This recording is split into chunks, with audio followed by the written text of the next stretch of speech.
মা বোনেরা সুরক্ষিত নেই। আজকে যা পরিস্থিতি পশ্চিমবাংলার বুকে, মায়েরা আজকে শঙ্কিত, বোনেরা শঙ্কিত। একটার পর একটা ঘটনা আমরা দেখে নিয়েছি। আজকে আজকে কলকাতার বুকে বসে আছে। কলকাতায় পাঁচ স্ট্রিট দেখেছি আমরা, কলকাতায় ময়দান দেখেছি, আরজি কর দেখেছি। আর মুখ্যমন্ত্রী বড় বড় কথা বলছেন ওখান থেকে বসে। একটা মহিলা মুখ্যমন্ত্রী মহিলাদের সুরক্ষা দিতে পারে না। নিজের সরকার উল্টে গেছে, ঘটি বাটি সব চলে গেছে। এখন উনি কোথায় যাবেন এখন চিন্তা করুন। ওনাকে দিল্লি বহুত দূর আছে মুখ্যমন্ত্রী মমতা ব্যানার্জি, দিল্লি অনেক দূর। আপনি কোথায় থাকবেন, কোথায় যাবেন সেটা চিন্তা করুন। প্রতিপক্ষ তো আমরা তো সরকারে চলেই এসেছি, কারণ তৃণমূল চলে গেছে, তৃণমূল চলে গেছে। আর তাই তারা একদম শেষ কামড় দেওয়ার চেষ্টা করছে, যদি বিজেপিকে ভয় দেখিয়ে দমিয়ে দেওয়া যায়। কিন্তু এই চমকানো ধমকানো, এই আঘাত, এতে কিচ্ছু করতে হবে না, এতে কোনো ভয় পাওয়ার কিছু নেই।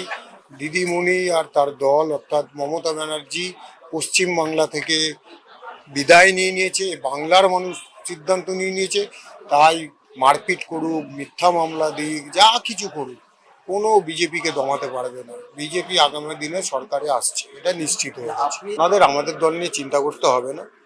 আমাদের দল জনতার সাথে আছে, মানুষের সাথে আছে। ওনাদের দলে মানুষ কই? যে কটা আপনারা লিডার বলছেন সব তো জেলে ছিল, এখন বেলে আছে। আমরা সরকারে এসে আবার জেলে পাঠাবো, নিশ্চিত থাকবে, আবার জেলে যাবে। পার্থ শুধু নয়, উন্নয়ন দাঁড়িয়ে ছিল, তিহার জেলে শুয়ে পড়েছিল, সেও আবার জেলে যাবে।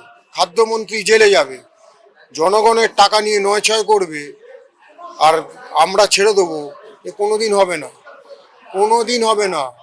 যারা যারা দোষী আছে প্রত্যেকটাকে আমরা আবার ওই চাকরি পিসিং অ্যান্ড পিসিং ব্যাক টু প্যাভিলিয়ন জেলে পাঠাবো, যাদের যেখানে স্থান সেখানেই পাঠানো হবে। দেখুন, ব্রিগেডের সভার ব্যবস্থা আমরা করছি, কিন্তু এই ব্রিগেডের সভাটা তো পশ্চিমবাংলার বাংলার মানুষের সভা। এটা বিজেপি কেবলমাত্র বলতে পারেন আমরা এটাকে অর্গানাইজ করছি, কিন্তু এ তো বাংলার মানুষের সভা।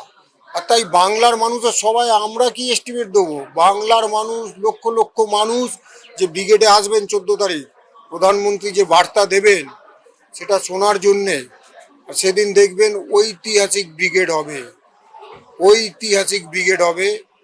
আর ওইখান থেকেই আবার যে আমাদের রাজ্য সভাপতি যে যে স্লোগানটা দিয়েছেন, 26-এর নির্বাচন, তৃণমূলের বিসর্জন, সেই বিসর্জনের ঘন্টা বেজে যাবে। কিন্তু তৃণমূল চলে গেছে, তৃণমূল চলে গেছে, তৃণমূল নেই।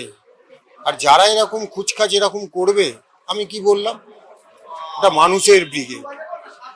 আর মানুষের ব্রিগেডকে যদি আটকানোর ক্ষমতা এই কোটি মানে কয়েকটা চুনোপুটি তৃণমূল নেতার থেকে থাকে, তাহলে মানুষ যে দাওয়াই দেওয়ার সেই দাওয়াই দিয়ে দেবে, আপনাদের চিন্তা করতে হবে না।